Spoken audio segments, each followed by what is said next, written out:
ബോധം ഉണ്ടാകട്ടെ. ഞങ്ങൾ രണ്ടുപേരും കൂടി ഒരു ലൈവിൽ വന്നിട്ട് കുറെ അധികം നാളുകളായി. അപ്പോൾ ചില ആളുകൾ ചോദിച്ചു, ഞങ്ങള് നല്ല പാട്ടുകാരൊന്നും അല്ല എങ്കിലും ഈ ഞങ്ങളുടെ ലൈവിൽ ഞങ്ങളെ കാണാൻ സാധിക്കുന്നില്ലല്ലോ ഒന്നിച്ച് എന്നൊരു പരാതി ചില ആളുകൾ പറഞ്ഞു. അപ്പോൾ ദൈവത്തിന്റെ കൃപയാൽ ഞങ്ങൾ രണ്ടുപേരും ഉണ്ട് എന്ന് ഓർപ്പിക്കാനാണ് ഞങ്ങള് രണ്ടും കൂടെ ഇപ്പോൾ വന്നിരിക്കുന്നത്. ഒന്ന് രണ്ട് ശീലികൾ, ഒരു പഴയ പാട്ടിന്റെ ഈരണികൾ ഞങ്ങൾക്കുള്ള ഈ സാധാരണ സ്വരത്തില് പാടാൻ ആഗ്രഹിക്കുന്നു.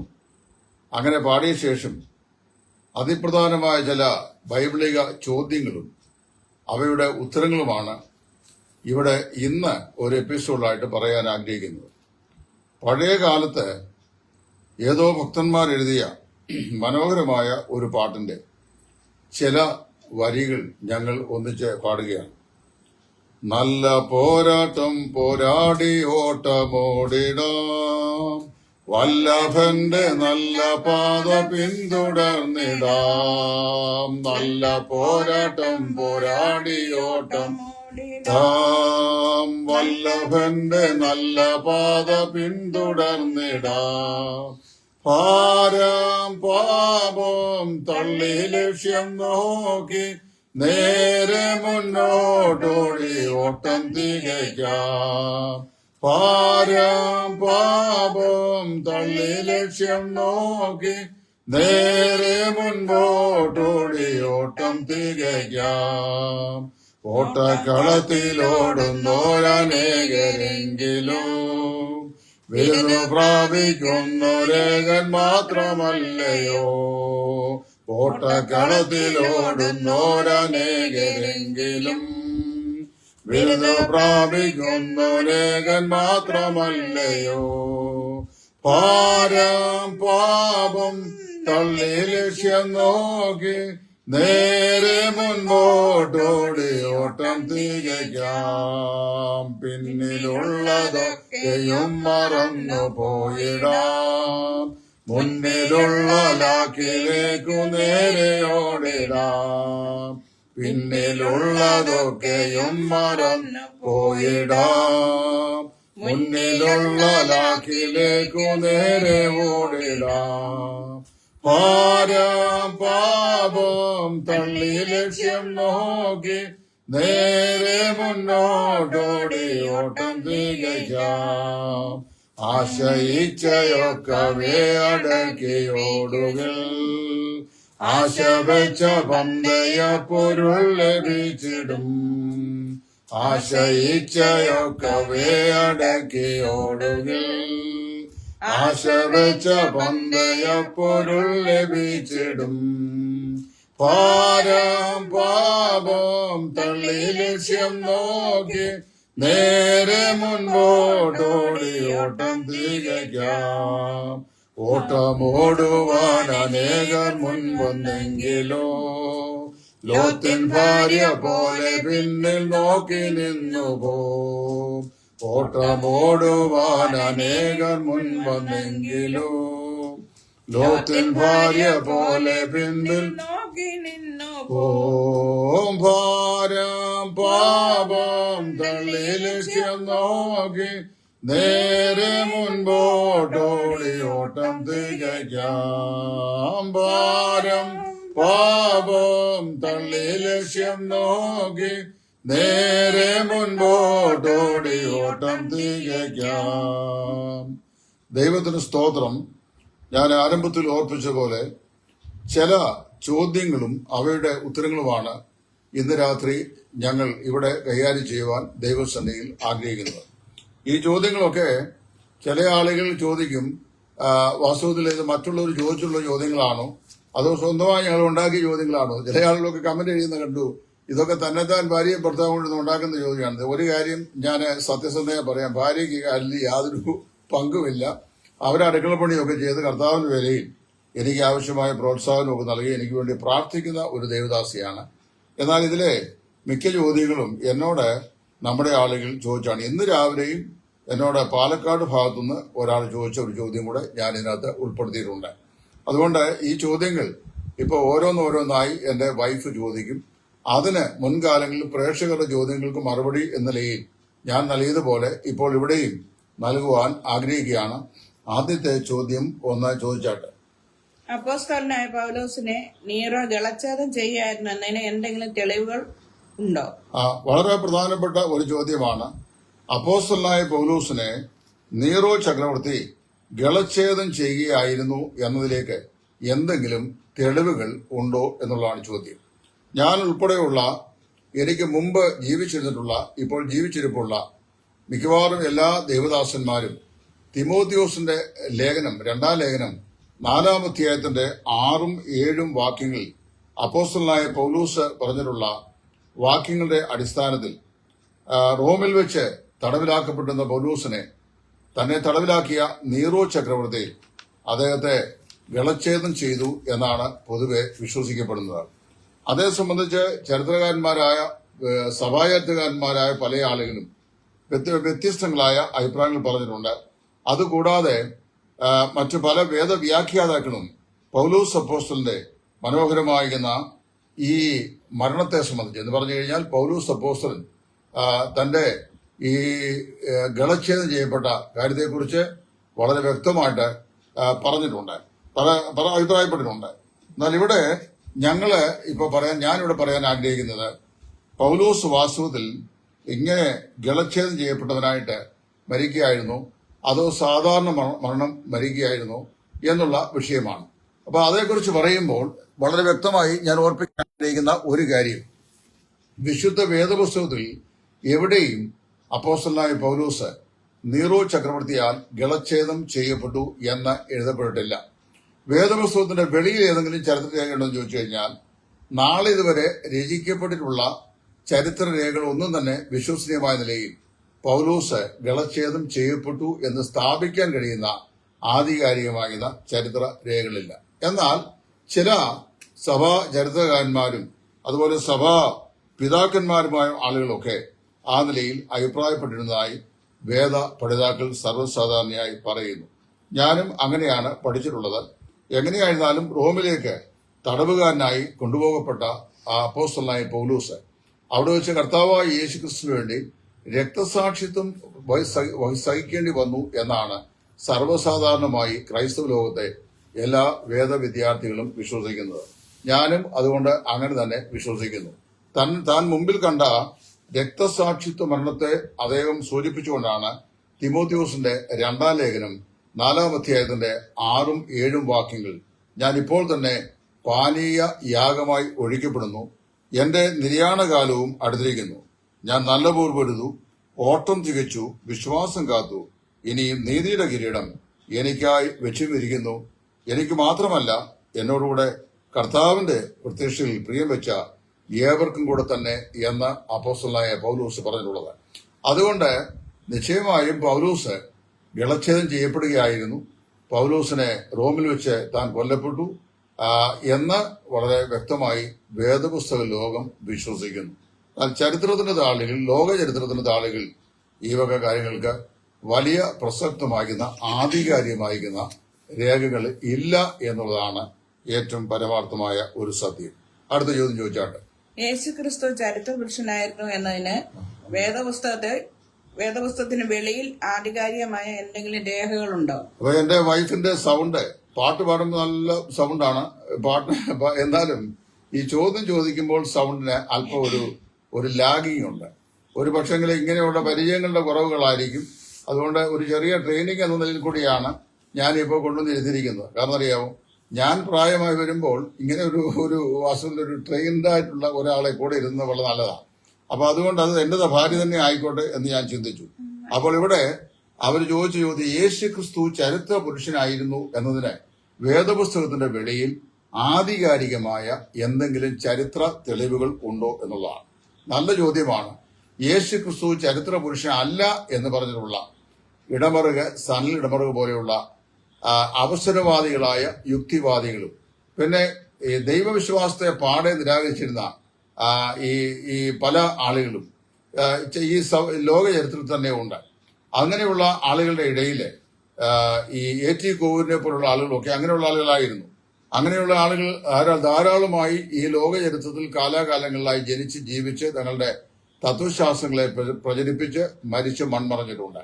എന്നാൽ ഞാൻ ആധികാരികമായ ഒരു ചരിത്രരേഖ വിശുദ്ധ വേദപുസ്തകത്തിന്റെ വെളിയിൽ യേശു ക്രിസ്തു ചരിത്ര പുരുഷനായിരുന്നു എന്നുള്ളതിലേക്ക് ചൂണ്ടിക്കാണിക്കാൻ ആഗ്രഹിക്കുന്നു. പല തെളിവുകളും എനിക്ക് തരാനായിട്ടുണ്ട്. എന്നാൽ ആ തെളിവുകളെല്ലാം കൂടെ ഇന്നത്തെ ഈ ഷോർട്ട് വീഡിയോയ്ക്കകത്ത് പറയാൻ സാധിക്കില്ല. അതുകൊണ്ട് അതിപ്രധാനമായ ഒരു തെളിവ് ഞാൻ പറയാൻ ആഗ്രഹിക്കുകയാണ്. ഒന്നാമത്തെ തെളിവ്, യഹൂദന്മാരുടെ ചരിത്രം റോമാക്കാർക്ക് വേണ്ടി രേഖപ്പെടുത്തിയ ജൂവിഷ് ആന്റിക്വിറ്റീസ്, അതായത് യഹൂദന്മാരുടെ പൗരാണികത്വം എന്നറിയപ്പെടുന്ന അതിപ്രാചീനമായ ഗ്രന്ഥത്തിൽ കർത്താവായ യേശു ക്രിസ്തുവിന്റെ ജനന മരണ അടക്ക പുനരുത്ഥാനം കഴിഞ്ഞ് ഒരു 32 വർഷങ്ങൾക്ക് ശേഷം AD 64 ജനിച്ച യഹൂദന്മാരുടെ ഇടയിലെ ഒരു വ്യക്തിയായിരുന്നു ഫ്ലാവിയസ് ജോസീഫസ് എന്ന് പറയുന്ന ചരിത്രകാരൻ. അദ്ദേഹം റോമാക്കാരുടെ പട്ടാളത്തിലെ ഒരു പ്രധാനപ്പെട്ട വ്യക്തിയുമായിരുന്നു.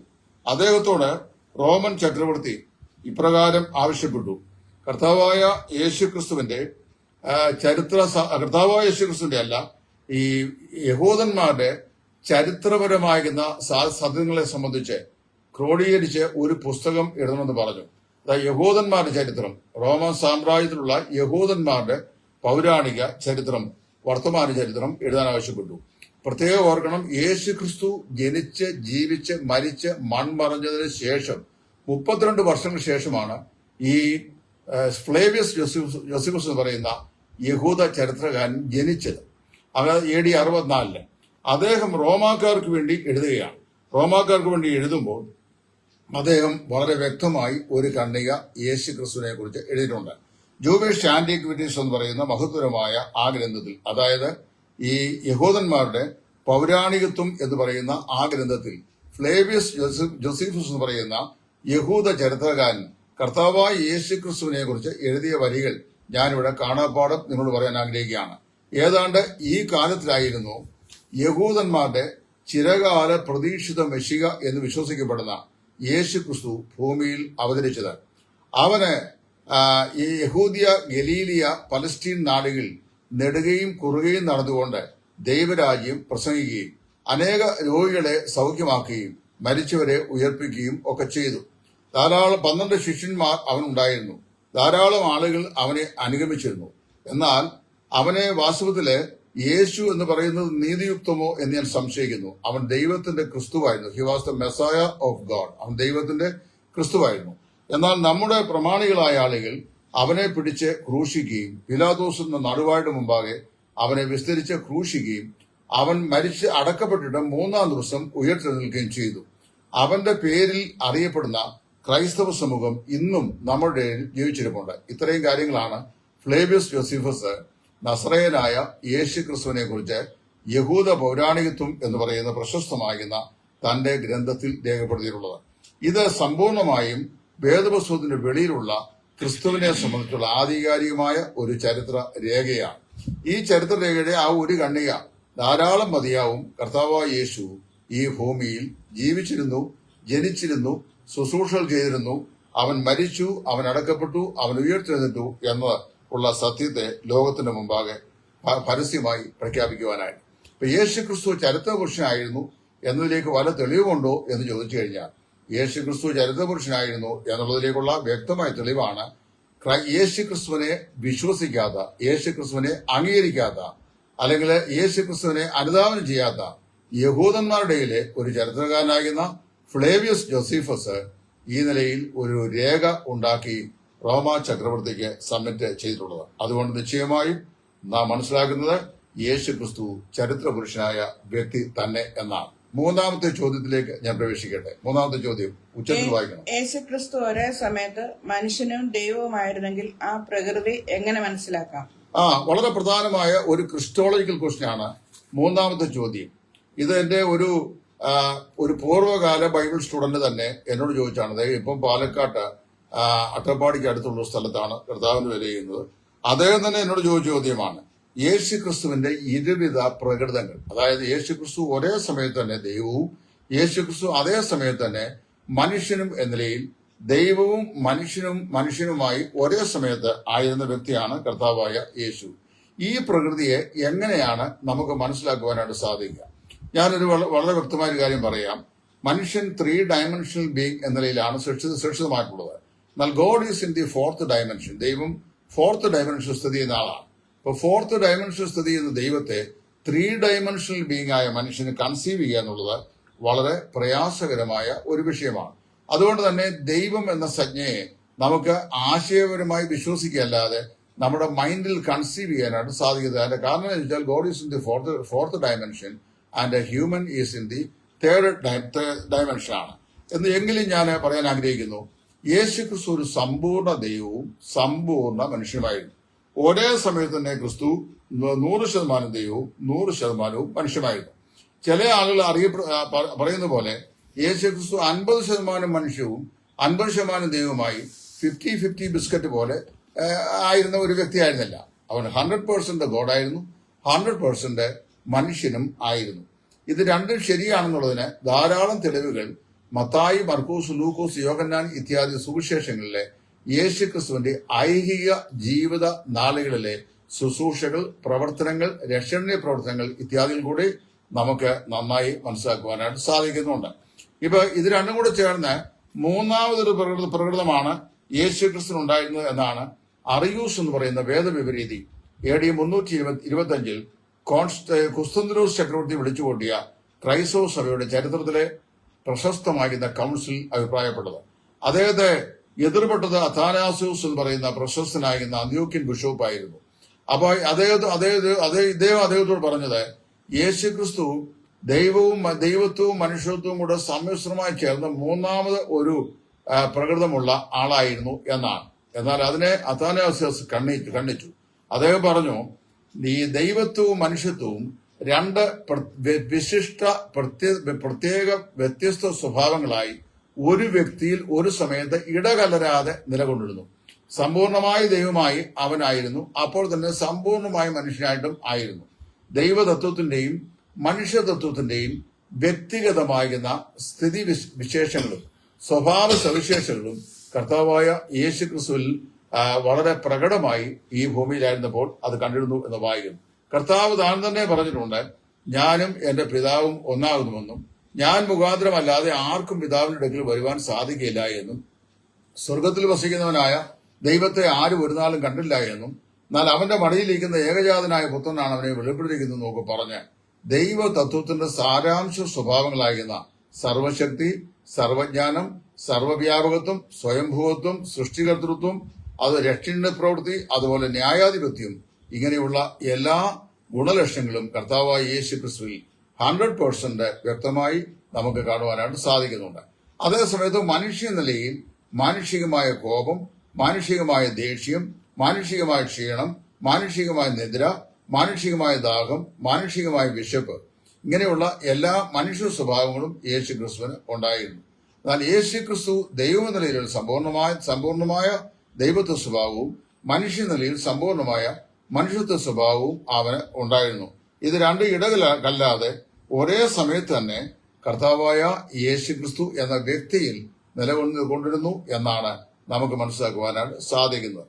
എന്നാൽ എങ്ങനെയാണ് ഈ 100% ദൈവവും 100% മനുഷ്യനുമായ കർത്താവായ യേശു ക്രിസ്തുവിൽ ഇങ്ങനെ രണ്ട് സ്വഭാവങ്ങൾ പരസ്പരം ഇടകലർന്ന് മൂന്നാമതൊരു സ്വഭാവമായി പരിവർത്തനപ്പെടാതെ നിലകൊണ്ടത് എന്നുള്ളത് ഒരു മിസ്റ്റീരിയസ് ആയിട്ടുള്ള ആസ്പെക്ട് ആണ്. God alone can explain. ദൈവത്തിന് മാത്രമേ അത് വിശദീകരിക്കാനായിട്ട് സാധിക്കുകയുള്ളൂ. എന്നാൽ ദൈവത്തിന് മരിക്കാൻ കഴിയാത്തതുകൊണ്ടും ദൈവത്തിന് മരണമില്ലാത്തവനായതുകൊണ്ടും അവിടുന്ന് അന്ത്യവിഹീനായതുകൊണ്ടും മരിക്കാൻ കഴിയുന്ന ഒരു പ്രകൃതമായ മനുഷ്യത്വമാണ് യേശു ക്രിസ്തു സ്വീകരിച്ചത്. അതുകൊണ്ട് ഇത് വളരെ വ്യക്തമായി നമുക്ക് തിരുവെഴുത്തിലൂടെ മനസ്സിലാക്കുവാൻ കഴിയുന്ന ഒരു ഉപദേശ സത്യമാണ്. ഇതിനെ വളരെ അതിപ്രധാനമായ ക്രിസ്റ്റോളജിക്കൽ ഡോക്ട്രിൻ എന്ന് വേദപഠിതാക്കൾ സാധാരണയായി നാമകരണം ചെയ്യുന്നു. ഇത് ഏറെക്കുറെ നിങ്ങൾക്ക് ഈ കാര്യം മനസ്സിലായി കാണും എന്ന് ഞാൻ വിശ്വസിക്കുന്നു. ദൈവമായ മനുഷ്യനായ ക്രിസ്തു പിതാവെ കഴിയുമെങ്കിൽ ഈ പാനപാത്രം എങ്കിൽ നിന്ന് നീക്കപ്പെടണമേ എന്ന് പ്രാർത്ഥിച്ചു. എന്നാൽ ദൈവമായ ക്രിസ്തു പറയുന്നു, എങ്കിലും എന്റെ ഇഷ്ടമല്ല നിന്റെ ഇഷ്ടം തന്നെ നിറവേറപ്പെടുമാറാകട്ടെ എന്ന് പറയുന്നു. അങ്ങനെ അസംഖ്യം തെളിവുകൾ മത്തായിയുടെ സുവിശേഷം 1-ാം അധ്യായം മുതൽ പിന്നെ യോഹന്നാന്റെ സുവിശേഷം 21-ാം അധ്യായം വരെയുള്ള നാല് സുവിശേഷങ്ങൾ നമുക്ക് വളരെ സുവിദിതമായി കാണുവാൻ സാധിക്കുന്നുണ്ട്.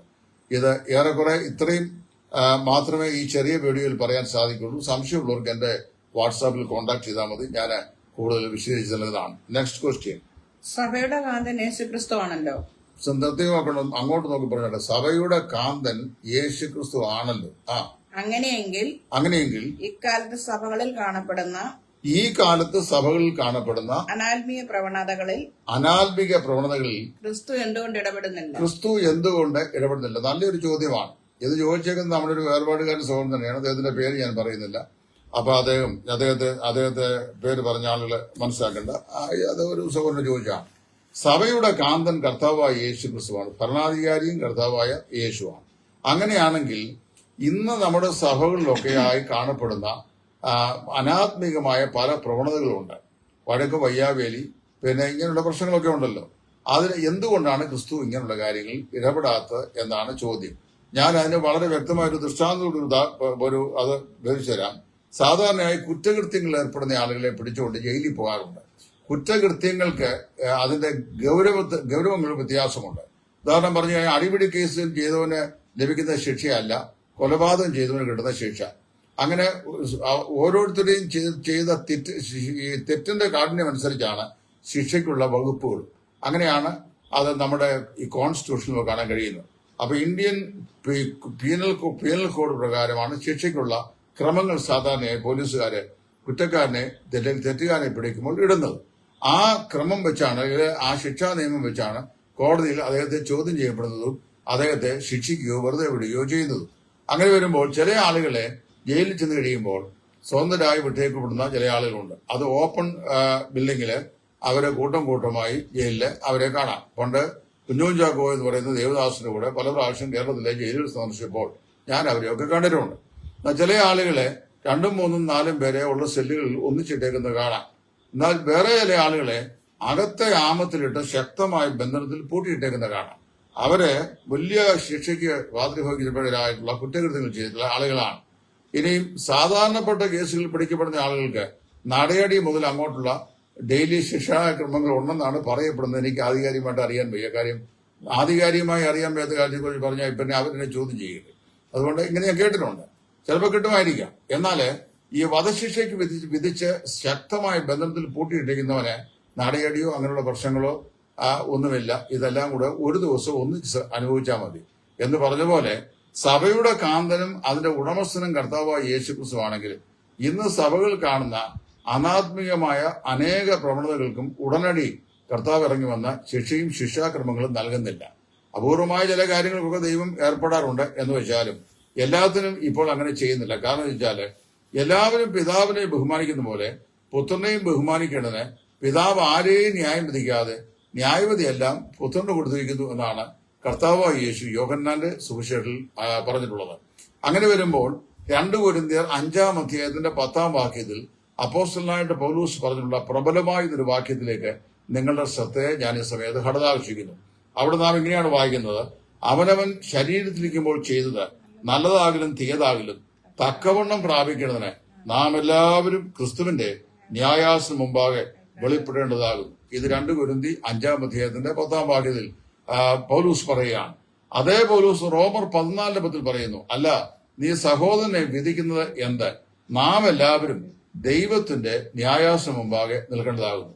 ഈ ഭൂമിയിൽ ജീവിച്ചിരിക്കുന്ന വിശ്വാസികൾക്ക് ലോകത്തിലായിരിക്കുമ്പോൾ ദൈവം കൊടുത്തിരിക്കുന്ന അതിപ്രധാനമായ 2-3-4 ദൗത്യങ്ങളുണ്ട്. ഒന്ന്, വിശുദ്ധിയുടെ ആത്മാവ് സംബന്ധമായി ശരീരത്തിന്റെയും മനസ്സിന്റെയും ആത്മാവിന്റെയും വിശുദ്ധിക്കായി ജീവിതം സമർപ്പിച്ചുകൊണ്ട് ദൈവവചനത്തെ അനുസരിച്ച് പരിശുദ്ധാത്മാവിന്റെ ആലോചനയ്ക്ക് കീഴ്പ്പെട്ട് ദൈവത്തെ സ്നേഹിച്ച് ആരാധിച്ച് മഹത്വപ്പെടുത്തി കർത്താവിന്റെ സാക്ഷ്യം ഈ ഭൂമിയിലുള്ളവരായി ജീവിക്കുക എന്നുള്ളതാണ് ദൈവം ഓരോ വിശ്വാസികളെ സംബന്ധിച്ചും ആഗ്രഹിക്കുന്നത്. എന്നാൽ അങ്ങനെയുള്ള വിശ്വാസികളുടെ ഇടയിൽ അവർ ജഡശരീരത്തിൽ ജീവിക്കുന്നവരാകിയാൽ പക, പിണക്കം, ജാരശങ്ക, ദ്വന്ദ്വപക്ഷം, പിന്നെ വിഗ്രഹാരാധന ഇങ്ങനെ തുടങ്ങി ജഡത്തിന്റേതായ സകല പ്രവൃത്തികളും വിശ്വാസികൾ ഉണ്ട്. അതുകൊണ്ട് ചില സഭാകൂടുകളിൽ വഴക്കമുണ്ട്. ചിലയിടത്ത് മറ്റു പല പ്രശ്നങ്ങളൊക്കെ ഉണ്ട്. തീരാത്ത നിലയിലുള്ള വൈരാഗ്യം ഒക്കെ വെച്ചു പുലർത്തുന്ന ആളുകളൊക്കെ ഉണ്ട്. അപ്പൊ ഇതൊക്കെ ദൈവസന്നിധി തെറ്റാണ്. അപ്പൊ അങ്ങനെ വരുമ്പോൾ ഇതിനെല്ലാം ദൈവസന്നിധിയില് ഒരു ദിവസം നിന്ന് കണക്ക് കൊടുക്കേണ്ടതായിട്ട് വരും. അത് ഇവിടെ വെച്ചല്ല, മരണത്തിന് ശേഷം കർത്താവിന്റെ സന്നിധിയിൽ ക്രിസ്തുവിന്റെ ന്യായാസം മുമ്പാകെ നിൽക്കുമ്പോൾ ഈ പറയപ്പെട്ട ജഡത്തിൽ ജീവിച്ചുകൊണ്ട് നാം ചെയ്ത എല്ലാറ്റിനും ദൈവസന്നിധിയിൽ നമ്മൾ കണക്ക് കൊടുക്കേണ്ടതായി വരും എന്നാണ് 2 കൊരിന്ത്യർ 5:10 റോമാ ലേഖനം 14:10 അപ്പോസ്തലനായ പൗലോസ് 2 സ്ഥലങ്ങളിലായി പ്രഖ്യാപിച്ചിരിക്കുന്നത്. അപ്പം ചിലതിനൊക്കെ ഇവിടെ വെച്ചും കിട്ടും എന്ന് പറഞ്ഞു കഴിഞ്ഞാൽ, ഗലാത്യ ലേഖനം 6-ാം അധ്യായത്തിന്റെ 7-ാം വാക്യത്തിൽ വായിക്കുന്ന പോലെ, ദൈവത്തെ പരിഹസിക്കുന്നത് എന്ത്? മനുഷ്യൻ വിതയ്ക്കുന്നത് തന്നെ കൊയ്യും. ഈ ഭൂമിയിൽ വിതയ്ക്കുന്നത് ചിലതൊക്കെ ഈ ഭൂമിയിൽ നിന്ന് നമ്മൾ കൊയ്തച്ച് പോകേണ്ടി വരും. കാര്യം അത്തരം കാര്യങ്ങൾക്ക് സ്വർഗത്തിൽ കൊയ്ത്തില്ലാത്തതുകൊണ്ട് കൊയ്യേണ്ടത് വിതച്ചത് ഇവിടെ ആകിയാൽ ഇവിടെ തന്നെ നമ്മൾ കൊയ്തച്ച് പോകേണ്ടി വരും. എന്നാൽ ബാക്കിയുള്ളതിന് അവിടെ കിട്ടും. അത് എവിടെയാണെന്ന് ചോദിച്ചാൽ, നിങ്ങൾ ഭൂമിയിൽ കെട്ടുന്നതെല്ലാം സ്വർഗത്തിൽ കെട്ടപ്പെട്ടിരിക്കും, ഭൂമിയിൽ അഴിക്കുന്നതെല്ലാം സ്വർഗത്തിൽ അഴിഞ്ഞിരിക്കും. അപ്പോൾ അവിടെ കൊരിന്ത്യരിൽ തന്നെ അപ്പോസ്തലനായ പൗലോസ് പറയുമ്പോൾ, അവൻ ഇരുട്ടിൽ മറഞ്ഞിരിക്കുന്നത് വെളിച്ചത്താക്കി മനുഷ്യന്റെ ഹൃദയവിചാരങ്ങളെ വെളിപ്പെടുത്തും. അന്ന് ഓരോരുത്തന് ദൈവസന്നിധിയിൽ പുകഴ്ചയുണ്ടാകും എന്നാണ് പറയുന്നത്. അപ്പൊ നമുക്കുള്ള ന്യായവിധി ന്യായമായി വിധിച്ച് നമ്മുടെ പ്രവൃത്തിക്ക് തക്കതായത് തരാൻ വേണ്ടി ഒരു ദിവസം ദൈവം തമ്പുരാൻ നിയമിച്ചു വെച്ചിട്ടുള്ളതുകൊണ്ട് അതിനെയാണ് ക്രിസ്തുവിന്റെ ന്യായാസനത്തിലെ വിധി എന്ന് പറയുന്നത്. അതിനു മുമ്പേ ദൈവം ഇപ്പൊ ഇവിടെ ഓരോരോ കാര്യങ്ങൾക്കും ഇറങ്ങി വന്ന് ശിക്ഷാവിധി നടത്താറില്ല. എന്നാൽ അപൂർവങ്ങളായ ചില കാര്യങ്ങളിൽ ദൈവ ശിക്ഷാവിധി നടത്തുന്നുമുണ്ട്. അതെങ്ങനെയാന്ന് ചോദിച്ചു കഴിഞ്ഞാൽ, തുടർമാനമായ പാപ സ്വഭാവത്തിൽ തുടർന്നുകൊണ്ട്, അതായത് ദൈവത്തിന്റെ വചനം വിലക്കുന്ന ഗൗരവതരമായ ചില പാപങ്ങൾ മറഞ്ഞിരിക്കുന്ന ജീവിതത്തിൽ തുടർമാനമായി ചെയ്യുകയും അതേസമയത്ത് ആ അശുദ്ധിയെക്കുറിച്ച് യാതൊരു അവബോധനവും ഇല്ലാതെ കർത്താവിന്റെ മേശയിൽ പങ്കുകൊള്ളുക, ആ മേശയിൽ ശുശ്രൂഷ ചെയ്യുക, ഇങ്ങനെയൊക്കെ ചെയ്യുന്ന ആളുകളെ അത് സംബന്ധിച്ച് 1 കൊരിന്ത്യർ 11-ാം അധ്യായത്തിന്റെ 23 മുതലുള്ള വാക്യങ്ങൾ പൗലോസ് പറയുമ്പോൾ, ഇത് ഹേതുവായി നിങ്ങൾ ചിലർ നിദ്ര കൊള്ളുന്നു, അനേകരും രോഗികൾ ആയിത്തീരുന്നു. ആകയാൽ നാം നമ്മെ തന്നെ വിധിച്ചാൽ വിധിക്കപ്പെടുകയില്ല എന്ന് വ്യക്തമായി പറഞ്ഞിട്ടുണ്ട്. ഇത് അപൂർവമായി സംഭവിക്കുന്ന ഒരു ശിക്ഷണ രീതിയാണ്.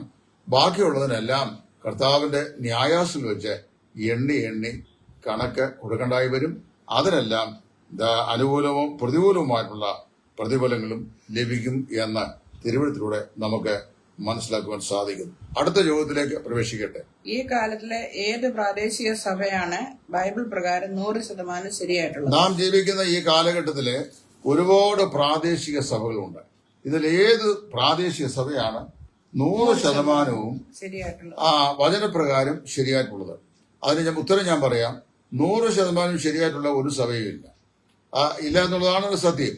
പിന്നെ ഓരോരുത്തരും ഞങ്ങളുടേതാണ് ശരി എന്ന് പറയും. അത് അങ്ങനെ ഇരിക്കട്ടെ. ഏത് സഭക്കാരോട് ചോദിച്ചാലും പറയും ഞങ്ങളുടേതാണ് ശരി, ഞങ്ങളുടേതാണ് 100% ശരി എന്ന് പറയും. എന്നാൽ 100% ശരി എന്ന് പറയാൻ കഴിയുന്ന ഒരു പ്രാദേശിക സഭയില്ല. നമ്മുടെ പ്രാദേശിക സഭകളുടെ ആരാധനയ്ക്കും അതിന്റെ സാക്ഷ്യത്തിനും ഒക്കെയുള്ള ക്രമീകരണങ്ങളും ചട്ടങ്ങളും ഒക്കെ നമ്മൾ ക്രമപ്പെടുത്തിയിരിക്കുന്നത് അപ്പോസ്തല പ്രവൃത്തികളുടെ പുസ്തകത്തിലെ അപ്പോസ്തലന്മാരുടെ നടപടികളിൽ നിന്നാണ്.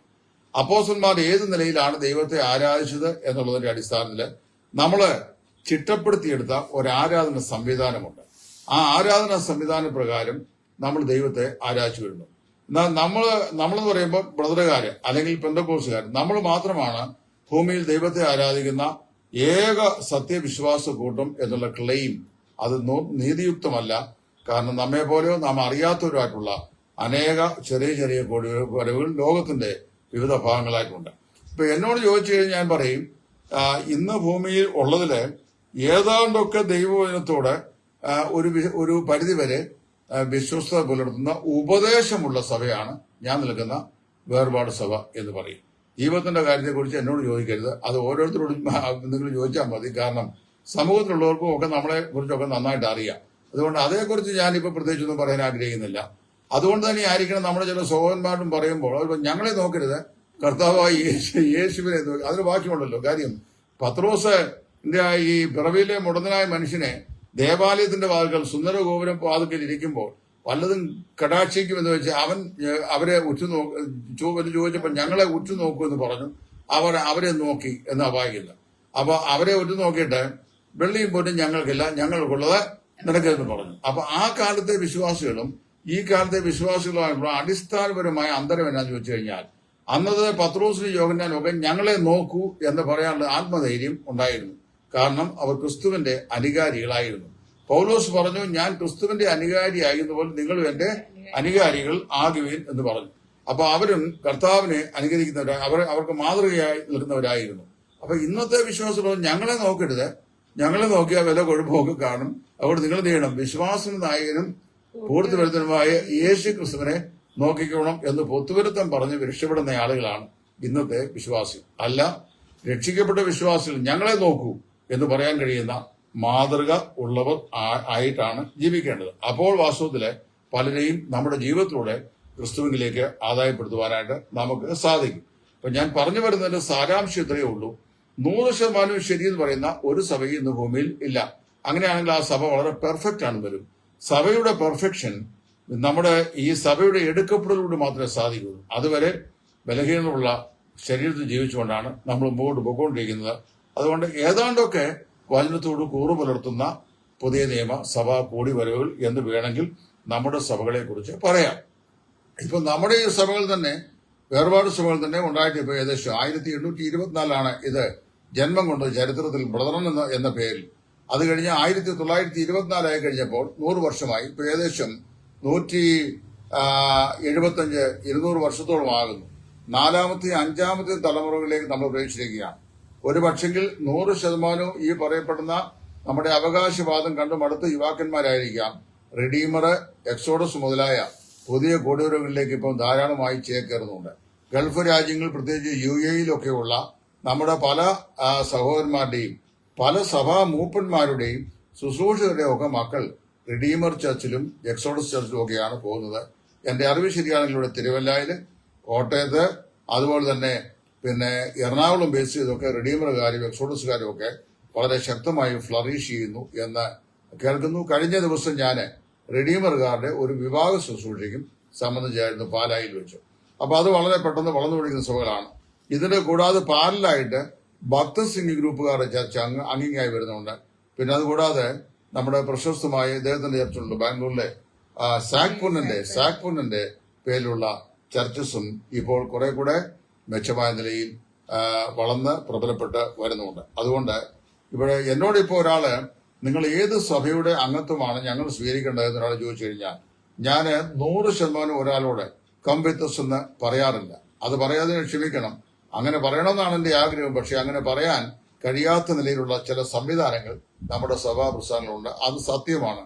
അതുകൊണ്ട് ഞാൻ പറയും, നിങ്ങളുടെ മനസ്സാക്ഷി പുതിയ നിയമ മാതൃകയിൽ ദൈവത്തെ ആരാധിക്കാൻ കഴിയുന്നതെന്ന് നിങ്ങൾക്ക് ബോധ്യമുള്ള ഒരു പ്രാദേശിക സഭ തിരഞ്ഞെടുത്ത് സമാധാനത്തോടെ ദൈവത്തെ ആരാധിച്ചുകൊള്ളുക. പക്ഷേ അടിസ്ഥാനപരമായി ബില്ലിഗ്രഹാം പറഞ്ഞ പോലെ രക്ഷ, വിശ്വാസ, സ്നാനം ഇത്യാദി കാര്യങ്ങളെ മുറുകെ പിടിക്കുന്ന ഒരു പ്രാദേശിക സഭയായിരിക്കണം എന്ന് സാധാരണയായി ഞാൻ എടുത്തു പറയാറുണ്ട്. ഇനി അടുത്ത 6ാമത്തെ ചോദ്യമാണ്. ഈ 6ാമത്തെ ചോദ്യം ഇപ്പൊ എന്റെ വൈഫ് ചോദിച്ചാട്ടെ. ദൈവസഭയുടെ പരിപാലനം ആരാണ് ചെയ്യേണ്ടത്? ഇത് പല പ്രാവശ്യം ഞാൻ പറഞ്ഞിട്ടുണ്ട്, ഉത്തരം പറഞ്ഞിട്ടുണ്ട്. ദൈവസഭയുടെ പരിപാലനം ആരാണ് ചെയ്യേണ്ടത്?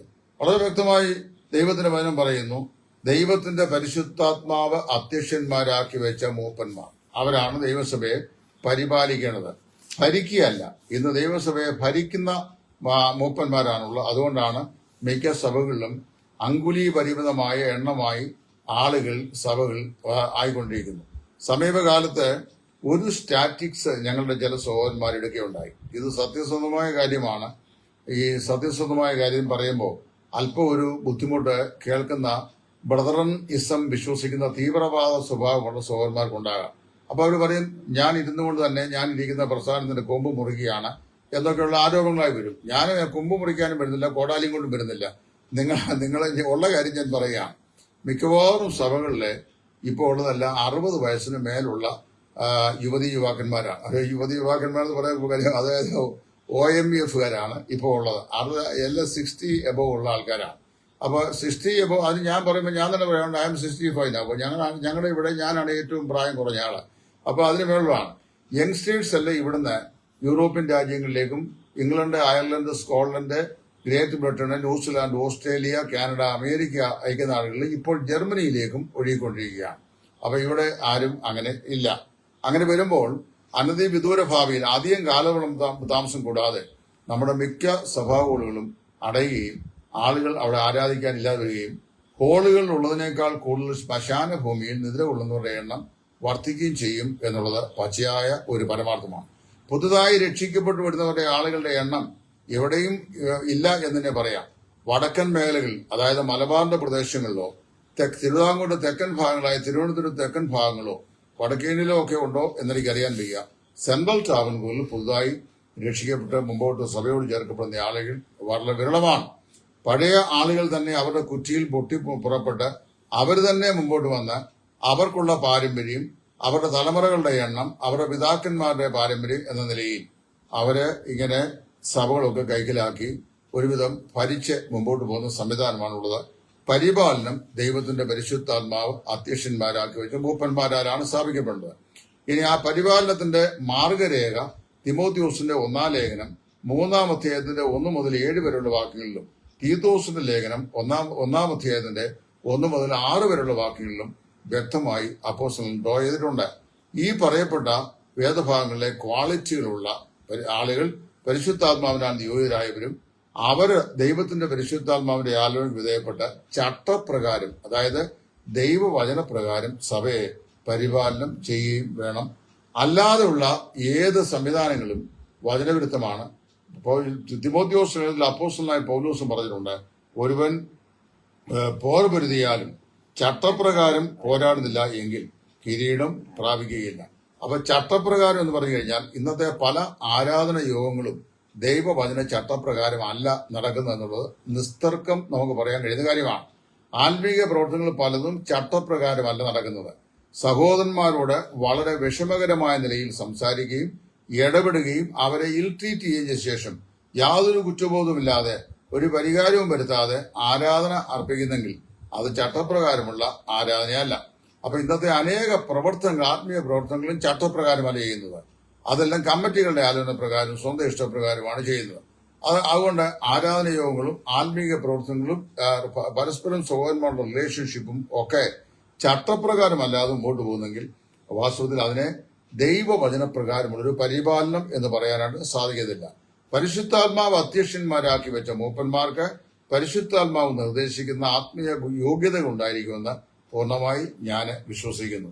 ഇനി അങ്ങനെയല്ല, ഇപ്പൊ എന്നോടൊരു സഹോദരൻ പറഞ്ഞു, അവിടെ പറയും തിമോത്തിയോസിൽ പറയപ്പെടുന്ന എല്ലാ യോഗ്യതയില്ലെങ്കിലും ഏകദേശമൊക്കെ കുറെ യോഗ്യതയെങ്കിലും ഉണ്ട്. അത് അങ്ങനെ എന്റെ വേദപുസ്തകത്തിലില്ല. എന്റെ വേദപുസ്തകത്തിൽ എഴുതുന്നത് ആ യോഗ്യതകളൊക്കെ ഉണ്ടായിരിക്കുന്നതാണ്. അത് മൂപ്പനുള്ള അതേ യോഗ്യത സുവിശേഷന്മാർക്കും ഉണ്ടായിരിക്കണം. സുവിശേഷന്മാരുടെ യോഗ്യതകൾ പ്രത്യേകിച്ച് എടുത്ത് പറയാത്തതിന്റെ കാരണം പല സുവിശേഷന്മാരും അപ്പോസ്തോലിക കാലം മുതലൊക്കെ മൂപ്പന്മാരുടെയും കൂടെ ശുശ്രൂഷ ചെയ്യുന്ന ആളുകളായിരുന്നു. തിമോത്തിയോസ്, സിൽവാനോസ്, ശീലാസ്, പിന്നെ ഇങ്ങനെയുള്ള ആളുകളൊക്കെ, യൂദായ ഇങ്ങനെയുള്ള ആളുകളൊക്കെ സുവിശേഷകന്മാരായിരിക്കുമ്പോൾ തന്നെ അവർ മൂപ്പന്മാരും ആയിരുന്നു.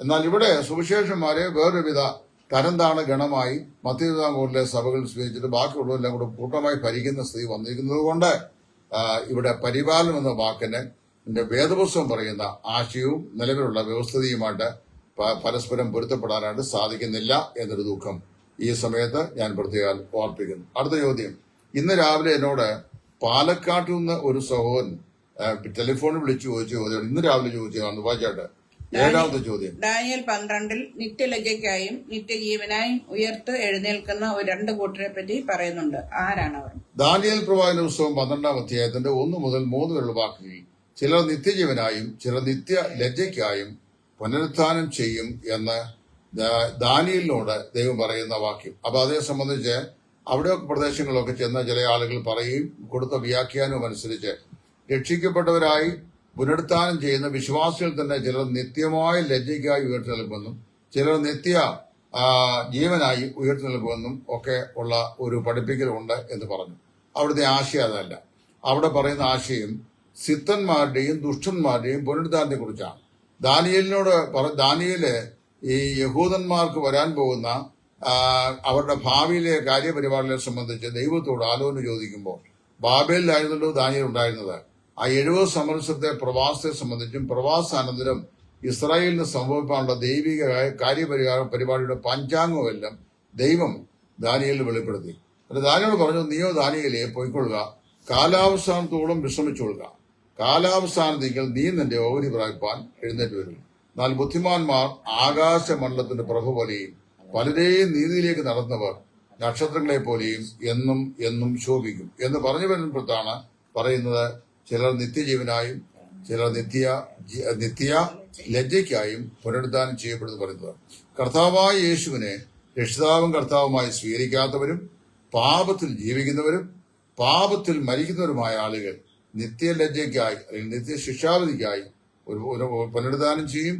എന്നാൽ കർത്താവായ യേശുവിനെ രക്ഷിതാവും കർത്താവുമായി കൈക്കൊണ്ട ദൈവ മക്കൾ അവർ നിത്യ ജീവനായി നിത്യ സ്വർഗത്തിന് അവകാശികളായി അവരും പുനരുദ്ധാനം ചെയ്യും.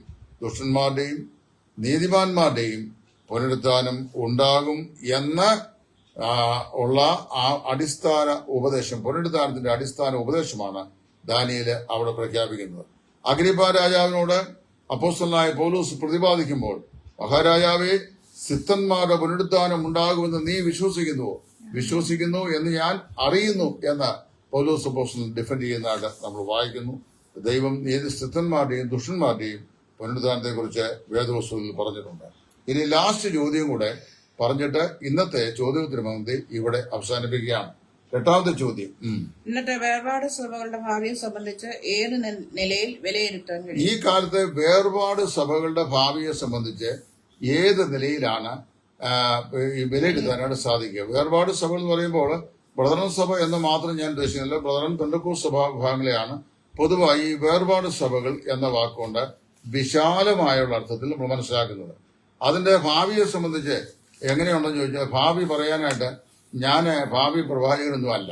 ഈ ഫേസ്ബുക്കിനകത്ത് കണ്ണൂർ സ്വദേശിയായ ഒരു പുള്ളി എഴുതുന്നുണ്ട്, ഒമാൻ, കുവൈറ്റ് മുതലായ രാജ്യങ്ങളെക്കുറിച്ചുള്ള പ്രവചനങ്ങൾ, പിന്നെ ഇറാഖ്, സൗദി മുതലായ രാജ്യങ്ങളെക്കുറിച്ചുള്ള പ്രവചനങ്ങൾ, ഇങ്ങനെ ദിവസവും പറഞ്ഞുകൊണ്ടിരിക്കുന്നുണ്ട്. അപ്പൊ ഞാൻ അതിനടിയിൽ വന്ന് അദ്ദേഹത്തെ പറയും, എന്തെങ്കിലും ജോലി ചെയ്ത് ജീവിക്കാൻ കഴിയുമെങ്കിൽ ആരോഗ്യമുണ്ടല്ലോ, അത് കുറെ കൂടെ നല്ലതാണ്, ദൈവനാമത്തിന് പ്രയോജനമാണ് എന്ന് ഞാൻ പറയാറുണ്ട്. അപ്പൊ ഇന്ന് നാളെ എന്ത് സംഭവിക്കുമെന്ന് പറയാനറിയാൻ വയ്യ. എന്നാൽ ഇന്നത്തെ സ്ഥിതി അനുസരിച്ച് നമ്മുടെ സഭകൾ ഒക്കെ, സഭയുടെ ഒക്കെ വാതിലുകൾ അധികം താമസിയാതെ അടഞ്ഞു പോകും, സഭാ ഹോളുകളുടെ. കാരണം എന്താ ചോദിച്ചാൽ എങ്ങും ആളില്ലല്ലോ.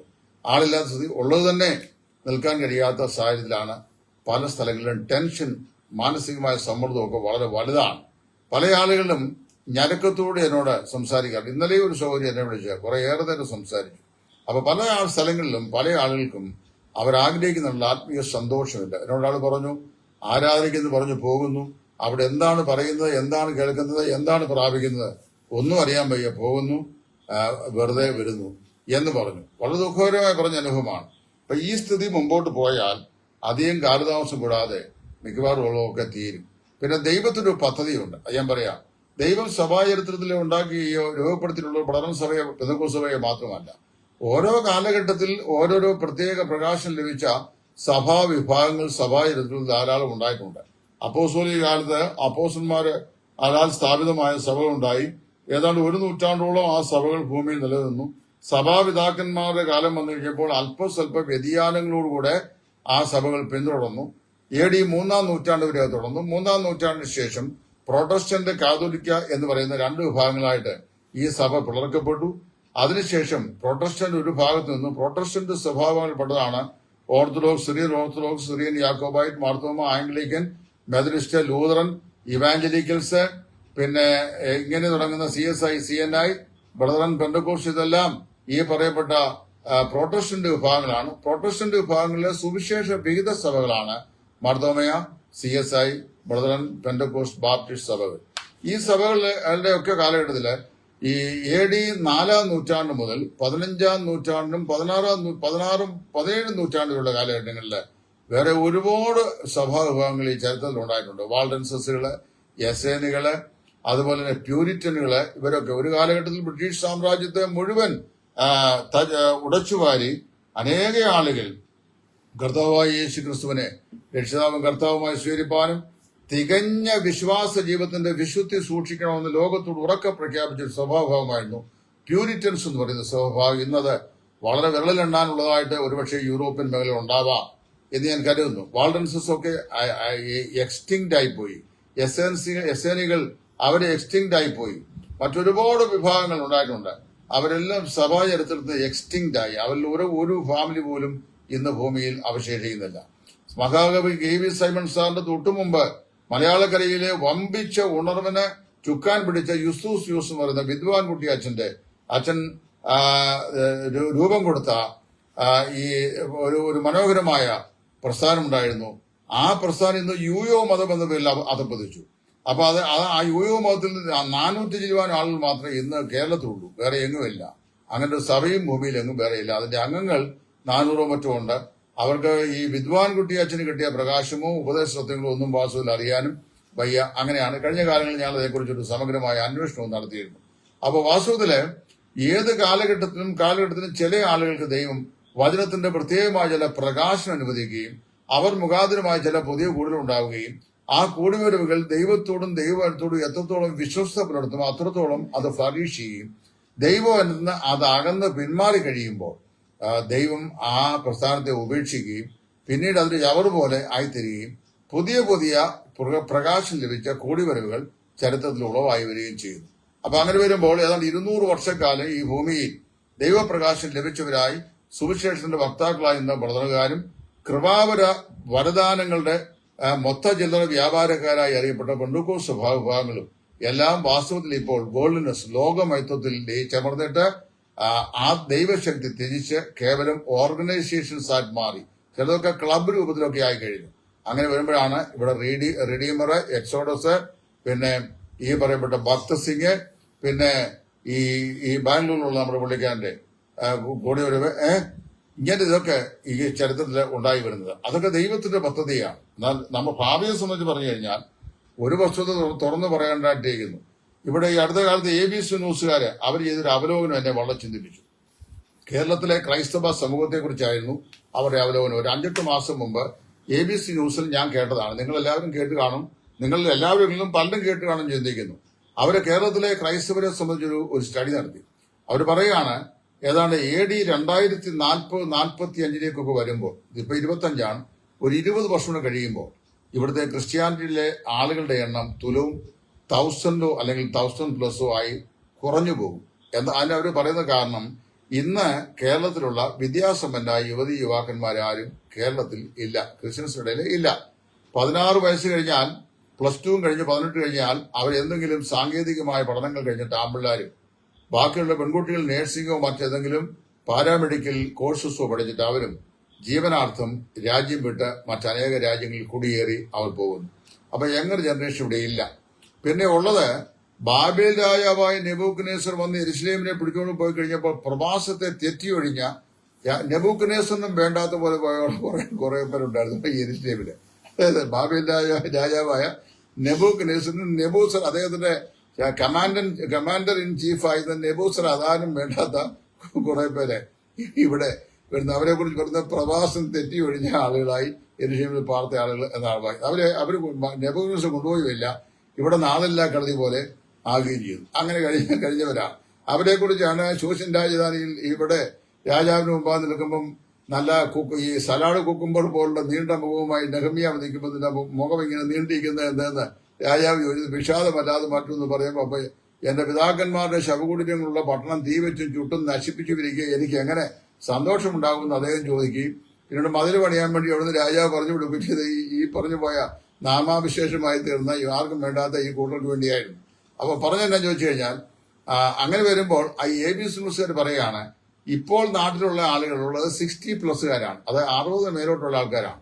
അപ്പൊ അവർ ഒരു പുരുഷന്റെയും സ്ത്രീയുടെയും ഇപ്പോഴത്തെ ശരാശരി ആയുസിനെ കണക്കൂട്ട് പറഞ്ഞു അടുത്ത 20 yearsനുള്ളിൽ ഈ 60+ ഉള്ള സ്ത്രീ പുരുഷന്മാരെല്ലാം യവനയിലേക്ക് തുടച്ചു മാറ്റപ്പെടും, ഞാൻ ഉൾപ്പെടെയുള്ള ആൾക്കാർ.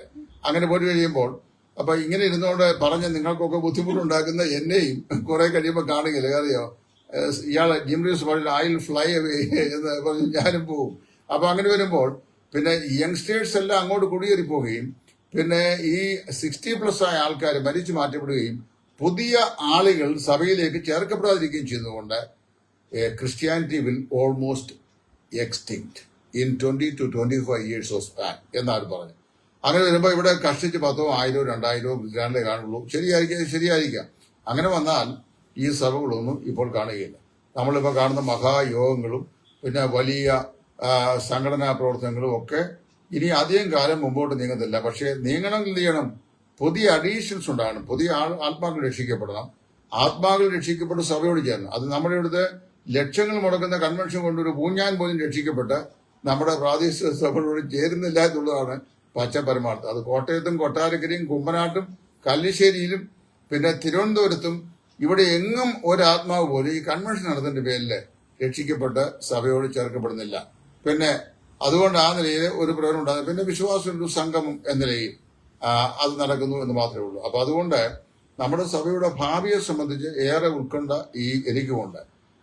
നാളെയുടെ നാളുകളിൽ ഇത് ഈ നിലയിൽ മുമ്പോട്ട് പോയി കഴിഞ്ഞാൽ മിക്കവാറുമുള്ള സഭകളിലെ എല്ലാ സഭകളിലൊക്കെ അടയുകയും ആളുകൾ ഇല്ലാതായി തീരുകയും ചെയ്യും. പല സഭാകളുകളും അടുത്ത 10, 15, 20 വർഷത്തിനുള്ളിൽ അടയ്ക്കപ്പെടാനുള്ളതാണെന്നാണ് ഞാൻ മനസ്സിലാക്കുന്നത്. ഇതൊരിക്കൽ ഞാൻ പറഞ്ഞു, എന്നെ തേജോധനം ചെയ്യാനും ക്രൂശിക്കാനും കുറെ ആൾക്കാർ തീവ്രവാദികളെ പോലെ വന്നു. ഒരു യാഥാർത്ഥ്യ ABC ന്യൂസുകാർ ഇത് പറഞ്ഞു കഴിഞ്ഞാൽ പ്രശ്നമില്ല, ഇടയാണ്ട് എഴുതുകൊണ്ട് ഞാൻ പറഞ്ഞു കഴിഞ്ഞാൽ പ്രശ്നം, അങ്ങനെ വിഷയം.